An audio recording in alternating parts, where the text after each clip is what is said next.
As UN Assistant Secretary-General and UNDP's Regional Director for Latin America and the Caribbean, it is an immense honor to address you in this high-level segment of the plenary of the Global Biodiversity Alliance Summit on behalf of António Guterres, United Nations Secretary-General.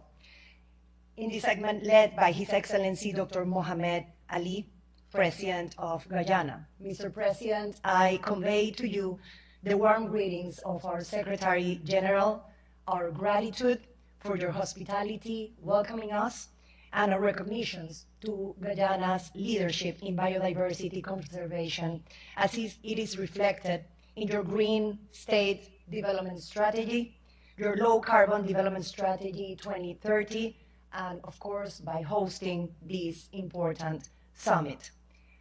I would like also to salute and acknowledge the strong collaboration of the United Nations country team in Guyana, especially the contributions of UNEP, UNDRR, FAO, and of course UNDP, in supporting national biodiversity vision and efforts under the leadership of Jan Camus, UN Resident Coordinator in the country. Excellencies, distinguished delegates, dear friends, environmental action is more urgent than ever before. This is an evidence-based affirmation. The world's temperature increase of 2.5 to 2.9 Celsius degrees is threatening irreversible damage to our climate, ecosystems, and human development at an alarming rate. Since 1970, monitored wildlife populations have plummeted 69%. Land degradation and resource scarcity are exacerbating conflict, challenging governance, and undermining our shared development gains.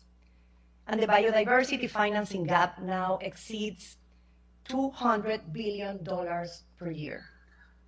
But evidence also tells us that 2025 is a pivotal year to step up to the challenge of shifting from nature negative to nature positive pathways, and recognizing the value of nature as the foundation of thriving, resilient societies and economies, as already explained by President Duque. And the time for action is now. This won't happen by accident, and there won't be another chance. And this is precisely why are we here today, convened under the leadership of Guyana. In a world more interdependent and interconnected than ever before, only a renewed multilateralism will lead us to effectively address our common challenges. We know what needs to be done, as the video shown this morning showed. We need bold collective action to turn nature into an investment, not a cost. Earlier this week, the UN Secretary-General reminded us that despite the enormous headwinds, we have reasons to be optimistic regarding what can be achieved when countries come together with conviction and focus. We saw this conviction and focus at Nice at the 3rd UN Ocean Conference. We saw it again in Seville at the 4th International Conference on Financing for Development, where countries agreed on a new global vision for finance, one that strengthens the voice and participation of developing countries in the institutions shaping their and our future. And we're confident that this momentum will carry into COP30 in Brazil later this year. The Global Biodiversity Alliance Summit is a cornerstone of that momentum. It reflects the Sustainable Development Goal 17 in action, a global partnership held in an exuberant country with more than 85% forest cover, showing that leadership in biodiversity can come from those at the front line of conservation. As the United Nations Development Programme, we reaffirm our commitment to double down efforts in coordination with the UN country teams and development partners to continue supporting national biodiversity strategies and objectives, linking nature, climate, and development as part of the same, and translating high-level commitments as the one including in the declaration into tangible results.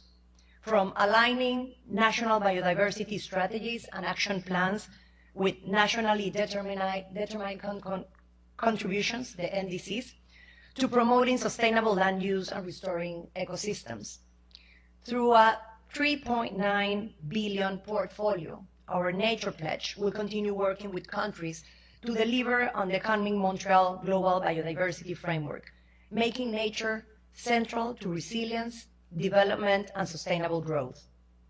And through our biodiversity finance initiative, BioFin, active now in 133 countries, and with $1.6 billion mobilized, we will continue supporting countries to design and implement financing solutions that align national priorities with global biodiversity goals, institutionalizing biodiversity investments into national budgets and policies, and opening new markets, ensuring long-term and systemic impact. Before concluding, Excellencies, dear friends, as Regional Director for Latin America and the Caribbean, I cannot avoid referring to the most biodiverse region in the world and the most democratic of the developing regions in the world. And I cannot miss the opportunity to refer to the unique potential that this region offers to lead the way forward a nature-based development, a leadership that we are seeing and witnessing in this room. And doing this through democratic mechanisms, which is not minor. Our 2025 Regional Human Development Report, Under Pressure, Recalibrating the Future of Development, and our upcoming Democracy and Development Report, to which President Duque honored us with his contributions in this important effort, are invitations to untap this potential, to reimagine our collective future, and to identify the escape valves to transform the enormous levels of pressure over democracies and development in our region into a positive force for improving lives and creating shared prosperity, which at the end translates into constructing and building peace. And one thing is very clear out of these two reports: this would be only possible through biodiversity conservation as central to all development efforts and through multilateral cooperation.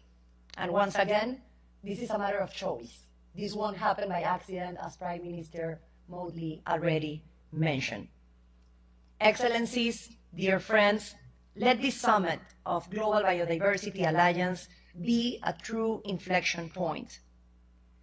Let it be a moment to inspire one another, to exchange solutions, and forge partnerships that will deliver real, lasting impact for every country represented here and for the planet that we all share, with a sense of urgency, but also with firm hope for what we can achieve acting together, protecting biodiversity together.